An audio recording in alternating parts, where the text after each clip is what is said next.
आज तक रेडियो सुनता है सारा जहां। ज्ञान ध्यान।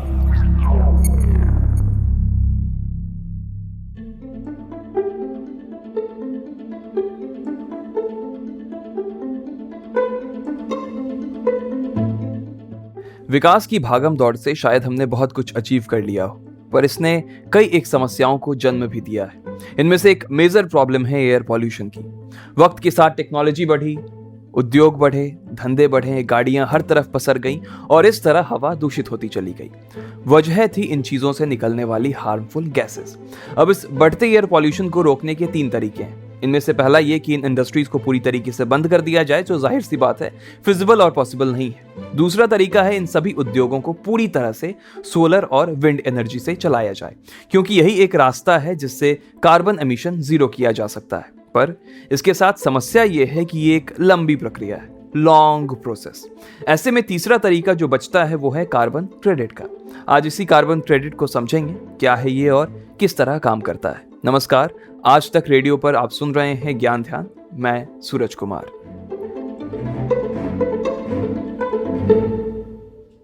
इस एपिसोड में कार्बन क्रेडिट से जुड़ी तमाम पहलुओं पर तो बात करेंगे ही, साथ ही ये भी समझेंगे कि इसके माध्यम से कैसे एयर पॉल्यूशन को कंट्रोल करने का ख्वाब देखा गया और क्यों बड़ी बड़ी कंपनियां कार्बन क्रेडिट की ट्रेडिंग में लगी हुई हैं। शुरुआत करते हैं साल 1997 से, जब UNFCCC यानी कि United Nations framework convention on climate change ने क्योटो प्रोटोकॉल बनाया। इस प्रोटोकॉल के तहत ये तय हुआ कि प्रोटोकॉल साइन करने वाली सभी देश ग्रीन हाउस गैसेस के एमिशन पर बनाए गए रूल्स को फॉलो करेंगे और अपने यहाँ की इंडस्ट्रीज से भी उन नियमों को मनवाएंगे। इसके बाद साल आया 2015। पेरिस में समझौता हुआ, एक लंबा चौड़ा जलवायु परिवर्तन को लेकर कुछ रूल्स बनाए गए, जिस पर दुनिया जहान के 195 देशों ने साइन किया। इस एग्रीमेंट में कहा गया कि कोई भी देश या फिर इंडस्ट्री एक तय लिमिट से ज्यादा कार्बन डाइऑक्साइड या उसके ही बराबर किसी दूसरी ग्रीन हाउस गैस का एमिशन नहीं कर पाएगा। सवाल लेकिन यहाँ ये उठता है कि आखिर लिमिट किस आधार पर तय की गई। तो दरअसल कौन कितना ग्रीन हाउस गैस इमिट कर पाएगा, इसके लिए कार्बन क्रेडिट की व्यवस्था की गई। एक कार्बन क्रेडिट को 1 टन कार्बन डाइऑक्साइड या इसी के जैसी किसी दूसरे ग्रीन हाउस गैस के बराबर रखा गया। साथ ही ये भी शर्त रखी गई कि कोई भी देश उतने ही ton greenhouse gas emit कर सकता है जितना उसके पास कार्बन क्रेडिट होंगे। अब ये तो एक बात हुई। अब अगर सारे देश और उनकी इंडस्ट्रीज ये रूल्स मानते और सिर्फ उतने ही ton greenhouse gas emit करते जितना उनके पास कार्बन क्रेडिट है, तो ना तो प्रदूषण की समस्या बढ़ती और ना ही इंडस्ट्रीज को एक्स्ट्रा कार्बन क्रेडिट जुटाने के व्यापार से उलझना पड़ता। मगर ऐसा हो न सका। कार्बन एमिशन की शर्तों के टूटने से कार्बन क्रेडिट कमाने और उसके लेन देन का बिजनेस शुरू हो गया, जिसको आप ऑफिशियली कहते हैं कार्बन ट्रेडिंग। अब इसे क्यों एक पॉल्यूट करने की परमिशन कह सकते हैं और किस तरह इसकी खरीद बिक्री होती है, बता रहे हैं आर्थिक मामलों के जानकार शरद कोहली। कार्बन क्रेडिट जो companies green house gases carbon dioxide release करती हैं, उनके लिए एक सुविधा दी गई है। एक कार्बन क्रेडिट करीब 1 टन कार्बन डाइऑक्साइड के बराबर होता है। अगर हम 1 टन कार्बन डाइऑक्साइड को समझना चाहें तो ये करीब करीब समझिए 2400 मील एक गाड़ी चले तो वो 1 ton carbon dioxide greenhouse gases जिसको कहते हैं, जिसमें मीथेन वगैरह भी होती है, पर उनकी मात्रा कम होती है। ज्यादातर इसमें कार्बन डाइऑक्साइड होता है, उसी के नाम से इसका नाम कार्बन क्रेडिट पड़ा है। जी हाँ, इसकी ट्रेडिंग की जाती है। मान लीजिए एक फैक्ट्री है जिसको परमिशन है 100 कार्बन क्रेडिट्स या 100 टन कार्बन साल में पोल्यूट करने का, और अगर उसको 120, उसके पास ऐसी क्षमता नहीं है कि वो 100 से कम कर सके, 120 करना है, तो उसको 20 कार्बन क्रेडिट्स बाजार से खरीदने पड़ेंगे। इस कारण से कार्बन क्रेडिट की ट्रेडिंग की जाती है। एक कंपनी से दूसरी कंपनी में इसको बेच दिया जाता है। मान लीजिए कोई कंपनी कार्बन डाइऑक्साइड एमिशंस में बचत करने में सफल हो जाती है, मतलब जो उसको परमिशन है उससे वो टेक्नोलॉजी को यूज करके या environment friendly manufacturing techniques use करके मान लीजिए कम कार्बन एमिट करती है, तो वो कार्बन क्रेडिट्स उसके अकाउंट में खड़े हो जाते हैं। इन कार्बन क्रेडिट्स को कोई ऐसी कंपनी खरीद सकती है जो कि ज्यादा पोल्यूट करती है। तो इस प्रकार इस कार्बन ट्रेडिंग की जाती है। कार्बन क्रेडिट्स एक हाथ से दूसरे हाथ में जाते हैं।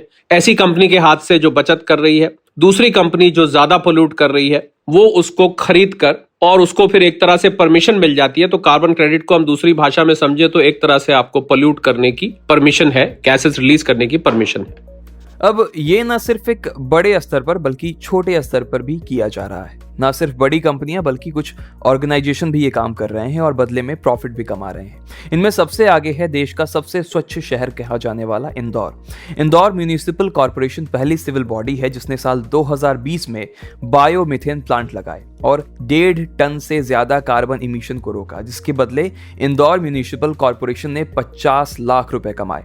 इससे सीख लेते हुए चेन्नई कॉर्पोरेशन और चेन्नई स्मार्ट सिटी लिमिटेड ने भी इसी ओर कदम बढ़ाया। Chennai corporation Miyawaki carbon forest जैसे कई ग्रीन इनिशिएटिव प्रोजेक्ट्स चला रहा है जो कार्बन इमिशन को कम करते हैं और कार्बन ट्रेडिंग के लिए एलिजिबल भी हैं।